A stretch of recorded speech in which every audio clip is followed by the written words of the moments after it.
Ya itu untuk urusan negara cocok ditangkap. Tapi kalau lapor urusan agama, menurut saya kurang tepat. Kan kita kan di sini kan tetap untuk mengajarkan mana yang benar, mana yang salah. Kalau urusan agama jangan lapor-lapor gitu kan. Tapi urusan negara, saya nggak suka gitu sama si Paulus ini gitu. Ngapain harus sampai menyerang ideologi negara Pancasila, coba diserang tuh. Iya, Pancasila jadi Pancasila dibikin sama dia. Iya, kalau urusan negara cocok dilaporkan, tapi penistaan agama bagi saya kurang Kalau setuju penistaan kayak. agama sebenarnya Mabes Polri pun sebenarnya kalau nggak ada yang lapor mereka agak susah gerak gitu kalau penistaan agama gitu ya. Tapi kalau udah penyerangan terhadap negara ya harus ditangkap pasti langsung gitu. Kayak kamu menghina Iya, itu menteri wajib juga udah itu. kelewatan gitu. Menteri kamu jadikan dajal kan, dia jadikan menteri Indonesia, menteri agama dajal itu kan penghinaan kepada aparatur negara gitu ya. Orang yang dipilih oleh apa ya presiden kita dan kita istilah rakyat yang pilih gitu. Ya saya kasih nampak lagi ya bagaimana cuitan dia gitu. Menteri Agama badan besar kemaluan kecil gitu ya. Ini foto Menteri Agama kita diganti sama dia, ya dijadikan dajal sama dia. Ya belum lagi ini kata-kata dia yang mengatakan kalau ini oke lah Arab Saudi yang dia katain ya. Terus banyak sih sebenarnya dia gila dengan mengatakan bahwa ini ya khilafah itu termasuk gerakan Aceh Merdeka dan FPI dan lain-lain tuh hasil dari Chaplin gitu ya. Kita tahu sendiri lah siapa Chaplin yang dia maksud gitu ya. Dengan mengatakan bahwa Chaplin lah orang di balik belakang ini pendananya dari Chaplin gitu. Ini kan gila itu ya. Ya untuk para pendukungnya udahlah tinggalkanlah si Paulus yang ini karena dasar pagariman gereja aja diserang dia gitu loh. Apalagi negara gitu kan. Dari sisi kekristenan aja dia udah nyerang kekristenan gitu dari sisi dasar iman gereja gitu loh. Pagarnya udah Iya, diserang masalah dia dia merasa tuh. dia paling benar. Saya ingat waktu dia ngomong sama Abdullah itu kan dia mengatakan dia yang benar gitu. Kalian yang salah selama ini. Kalian terdoktrin oleh apa ya gereja-gereja, bapak-bapak gereja. Dia bilang bapak-bapak gereja itu yang salah. Wah saya sampai bingung. Ini bapak gereja pun jadi kena. Ya wajar lah Padahal bapak dia gereja dia Kristen. ngaku aja udah nabi gitu. Oh iya ya, dia di atas bapak gereja kalau udah jadi nabi. Dia aja udah ngaku Enggak, nabi. Ini kalau gimana pemikiran mereka ini gitu loh yang pengikutnya nih gitu loh. iya kalau Islam bilang bapak gereja masih oke gitu ya karena seberang kubu gitu. Tapi kamu di Kristen gitu. Tanpa bapak gereja ya nggak ada kamu gitu. Tanpa bapak gereja bapak kamu nggak jadi Kristen, bapak mamamu nggak jadi Kristen ya kamu nggak jadi Kristen juga. Nah betul ini cocok nih. Ini Muslim bisa paham loh. Bapak gereja mereka nggak ada tuh misalkan Athanasius nggak ada. Udah Ya kau nggak menyembah Yesus lagi. Iya betul, nggak kenal mungkin kamu agama lain ya kalau nggak Islam ya mungkin kamu animisme, dinamisme atau Buddha atau apa gitu. Enggak, itu udah pasti penganut saksi-saksi Yehova semua itu. Oke, mungkin saya bentar ya Bang Evata, saya sambut dulu Bu Josi. Assalamualaikum Ya buat silakan. Bu Josi. Halo Bu Josi. Waalaikumsalam Julius. Selamat pagi, selamat siang. Malam aja lah Bu Josi lagi malam di sana ya. Malam, saya lagi on the way ke rumah teman saya ini. Wow, malam-malam. Oh, udah buka Bu ya sana udah jam 8 lewat ya? Iya, saya diundang buka puasa bersama, cuman saya terlambat soalnya baru selesai kerja. Tapi ya namanya makanan ya. Ya datang lah ya. Saya kejar dong. Soalnya ada cendol, ada banyak-banyak.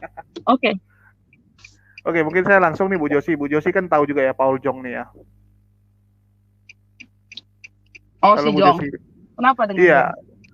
Loh, Ibu nggak tahu tadi malam. Boleh nggak saya komentar? Boleh. Jadi dia baru kan ngatain Menteri Agama kemaluan kecil. Bukan dia kan itu aja, Bu. Bilang Menteri Agama Republik Indonesia kemaluannya ya, kecil kan? Besar. Dia bilang gitu. Karena badannya besar, kemaluannya kecil. Padahal dia sendiri pun sama. Oke. Sekarang saya mau tanya, Paul Jong, kemaluan lo emangnya besar ya? Kalau besar, datang ke Indonesia, hadapi kepolisian Republik Indonesia. Itu aja dari saya dulu. Oke. Ya, cuman ya itu kita lihatnya lucu kan, satu orang. Julius?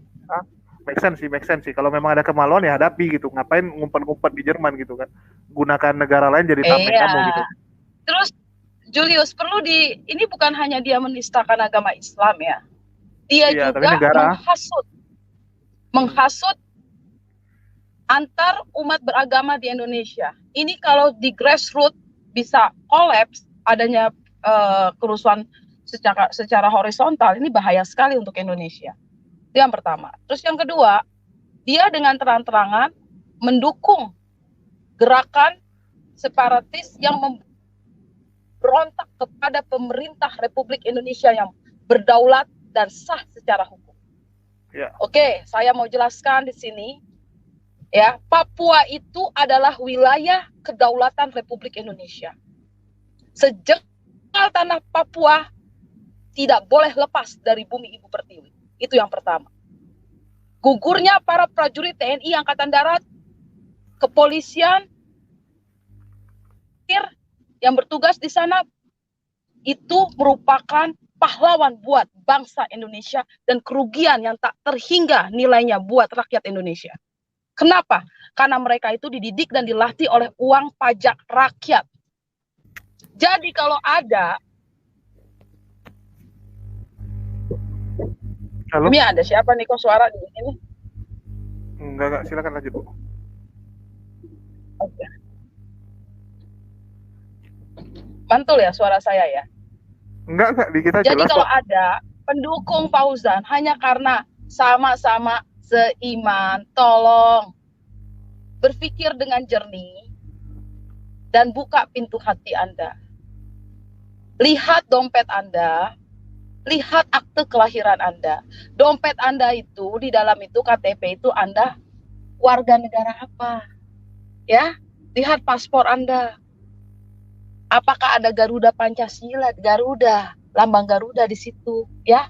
Yang dimana di dada Garuda, burung Garuda itu ada butir-butir Pancasila dari sila pertama sampai sila kelima, iya kan? Dan Anda hidup di Indonesia, suka atau tidak suka Anda dengan Muslim, ya? Puluhan tahun nenek, kakek, buyut-buyut lu itu hidup di Indonesia dengan Muslim. Suka atau tidak suka, kalau nggak suka tinggal angkat kaki dari bumi Ibu Pertiwi. Jangan jadi benalu. Kalian jangan jadi benalu. Jangan bermain dua kaki. Either you like it or you don't. Either you agree or you not. Saya mau mempertanyakan kepada kalian yang jelas-jelas tahu, ya, manusia ini terang-terangan membela, mendukung pemberontakan yang mau mengambil alih kedaulatan Republik of Indonesia, mengambil alih walau sejengkal pun tanah Ibu Pertiwi. Tolong pikir baik-baik dan tanya ke dalam hati kalian. Di mana rasa patriotisme kalian? Di mana rasa nasionalisme kalian? Kalau kalian tidak marah dengan ucapan dia yang menghina simbol negara, Presiden Jokowi dihina, Kiai Haji Ma'ruf Amin dihina. Kalau kalian nggak marah, shame on you. Kalau kalian tidak marah, bangsa kalian, negara kalian, bendera merah putih, kalian nggak marah, shame on you. Hanya gara-gara seiman sama kalian, shame on you. Belanda yang ngejajah Indonesia itu agamanya apa? Pembantaian Westerling di Sulawesi agamanya apa?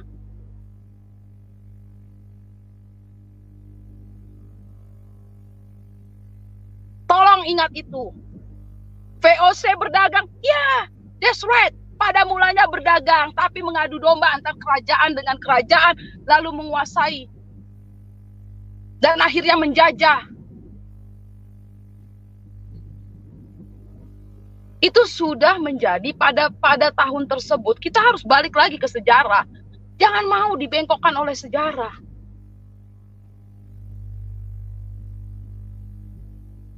Saya hanya menitik beratkan pada mendukungnya dia terhadap gerakan pemberontak, Julius.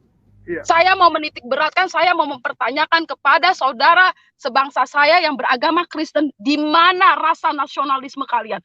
Ketika tanah air kalian, ketika Ibu Pertiwi dilecehkan. Saya pendukung Jokowi, ingat itu. Saya Josi Dewi. Saya Srikandi Pancasila. Saya pendukung Jokowi. Semua orang juga udah tahu saya pendukung berat Jokowi.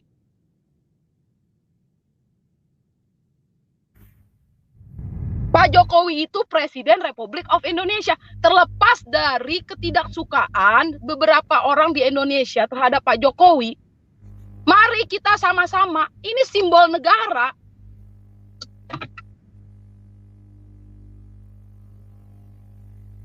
Indonesia beruntung mempunyai Pancasila. Indonesia beruntung mempunyai Undang-Undang Dasar 45 yang dimana hak minoritas dilindungi. Tapi kalau sampai negara Indonesia yang berdaulat dilecehkan oleh orang yang sedang minum kopi dan makan roti croissant breakfast, ya, di Jerman sana, lalu kalian, oh karena seiman, oh karena dia menghujat Islam, saya suka dengan dia, oh saya dukung dia. Shame on you. Santai Bu, santai Bu. Ini harus saya tegaskan, Pak. Bukan permasalahan santai-santai, Julius.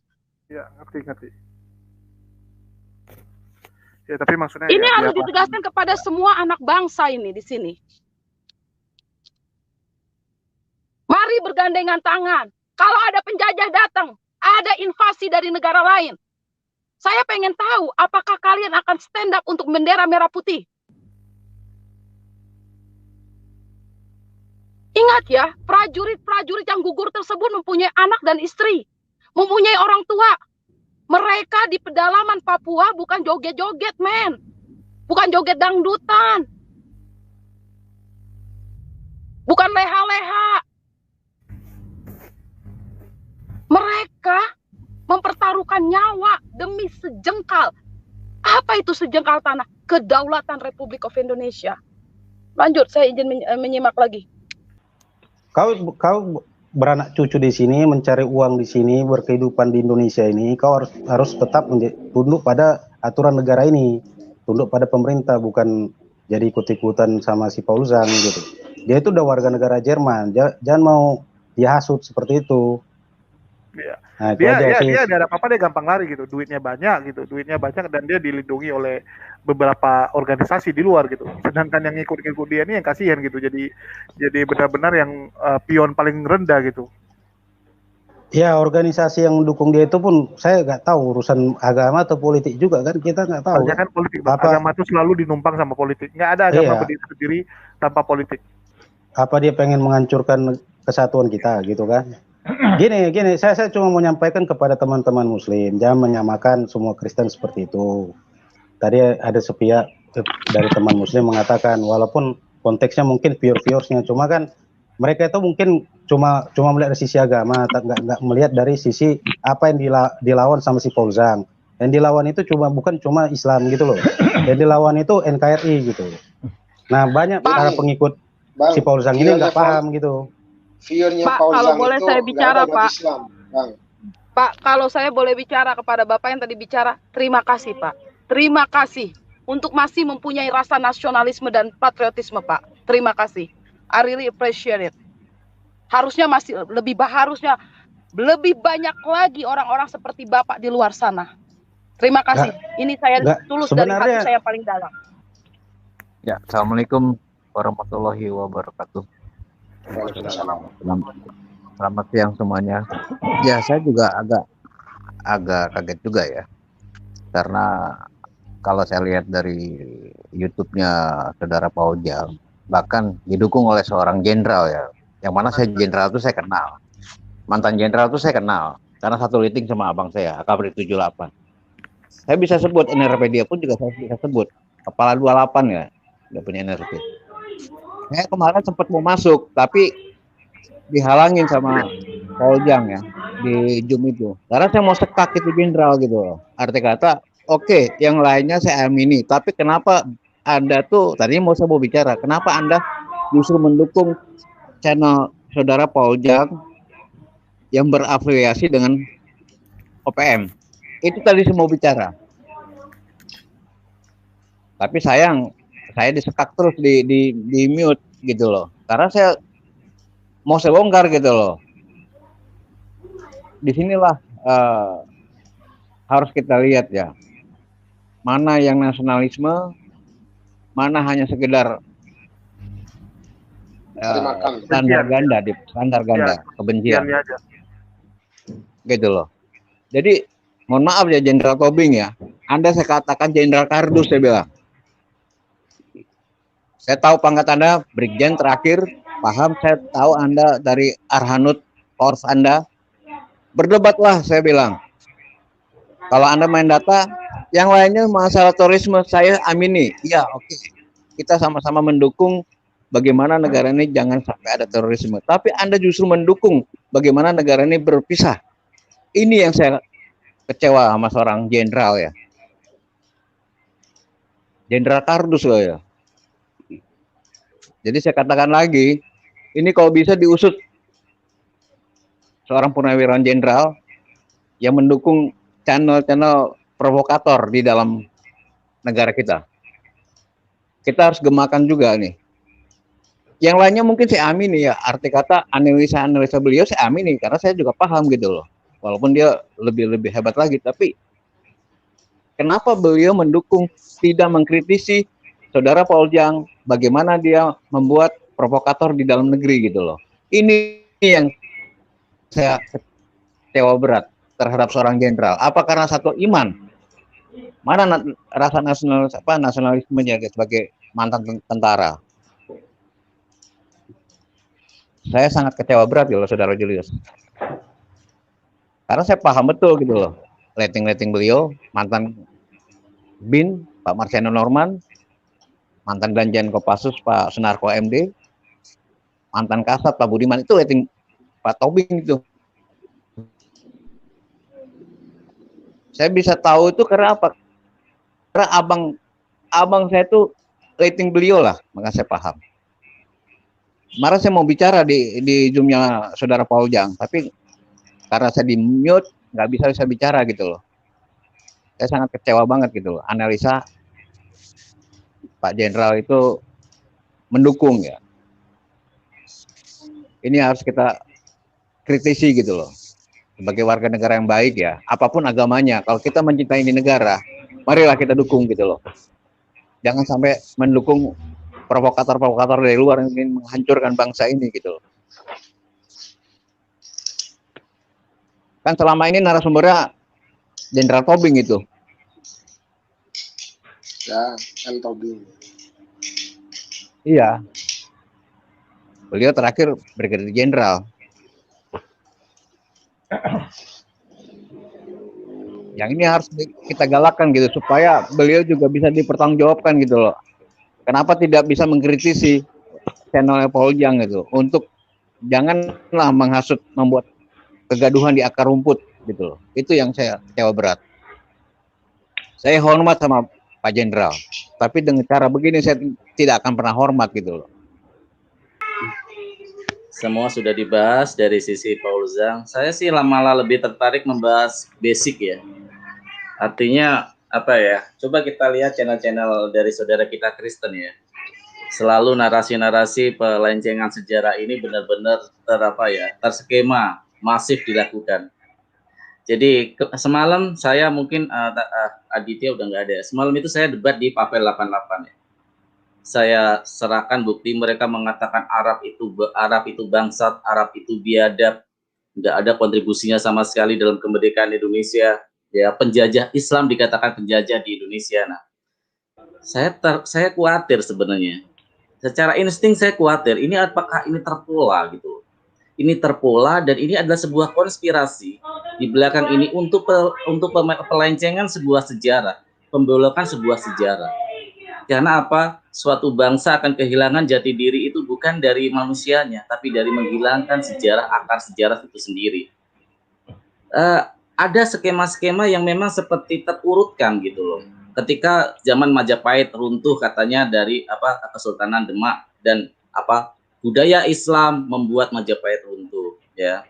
Dan itu dilakukan semua tanpa lagi membahas channel RAK membahas dan semua membahas. Akhirnya menjadi pengetahuan umum bagi Kristen-Kristen nih. Lihat di live chat. Terus kedua lagi bahwa Diponegoro adalah seorang pengkhianat. Ya. Narasi ini terus dikembangkan. Ya. Ini yang saya khawatirkan adalah sebuah grand design untuk membuat apa bangsa Indonesia ini kehilangan arah sejarahnya. Ingat, kita nggak bisa, kita yang berumur 28, 30-an ini atau 30 ke atas mungkin kita enggak lah, masih ada ingatan-ingatan sejarah kita. Tapi ingat, yang disasar bukan sekarang. Yang disasar adalah generasi-generasi muda yang memang saat ini sejarah-sejarah bangsa Indonesia sudah mulai hampir terlupakan. Coba kalau nggak percaya tanya orang anak-anak SMP kelas 1, apakah mereka hafal primbol Undang-Undang Dasar 45? Apakah mereka hafal pahlawan dari suatu daerah masing-masing? Apakah mereka hafal dari konstitusi negara ini? Siapa yang membidani? Siapa yang menjadi panitia pembentuknya? Kita mungkin yang dulu-dulu masih umur 28, 30 ke atas mungkin masih bisa menjawab. Tapi apa kita bisa menjawab? Apa anak-anak yang di SMP, SD itu bisa menjawab? Nah, ini seperti ada grand design di sana. Saya yakin tidak akan sekonyol itu Paul Zhang. Pasti ada yang dibidik. Dia orang pintar kok. Dia pasti tahu ini salah dan ini akan menjadi sebuah tuntutan hukum. Dia pasti tahu itu. Tapi ada grand design di sana yang di belakang ini yang jangan dilupakan. Kita jangan terlena oleh, karena apa, sesuatu politik itu, sesuatu itu di atas itu hanyalah sebuah kamuflase. Justru di dalamnya ini yang paling membahayakan. Kita lihat narasi-narasi mereka. Bahkan Islam dikatakan menjajah Nusantara, ya, budaya biadab, ya, penjajah di negeri ini menghancurkan. Bahkan dibalik Islam itu datang belakangan. Ini adalah penghilangan sejarah. Kalau untuk generasi kita saat ini, yang saya bilang tadi, mungkin nggak masalah. Tapi ingat, generasi-generasi di bawah kita, yang jauh di bawah kita, SMP, akan terpapar sebuah terkontaminasi oleh sebuah pemahaman seperti ini. Dan akan hilang sebuah sense of country-nya, itu akan hilang. Rasa memiliki patriotisme akan hilang. Ingat, umur 28-30 saya yakin ketika dinyanyikan lagu Gugur Bunga contohnya, betapa hatiku takkan pilu, kita mungkin bisa meneteskan air mata. Datang ke stadion menyanyikan lagu Indonesia Raya, kita bisa meneteskan air mata. Karena kita memang dari dasar kita didoktrin oleh cinta akan negara kesatuan Republik Indonesia. Tapi bagaimana dengan generasi muda kita? Ini sebenarnya yang basic. Paul Zhang bagi saya mas serpihan. Tapi grand design di sana, kita jangan sibuk ngurusin Paul Zhang. Tapi grand design di belakangnya ini yang lebih bahaya sebenarnya. Ada perubahan kurikulum. Saya yakin ada kepentingan politis yang lebih besar di sini. Oke, terima kasih Pak Ikhwan Fillah. Itu dari saya.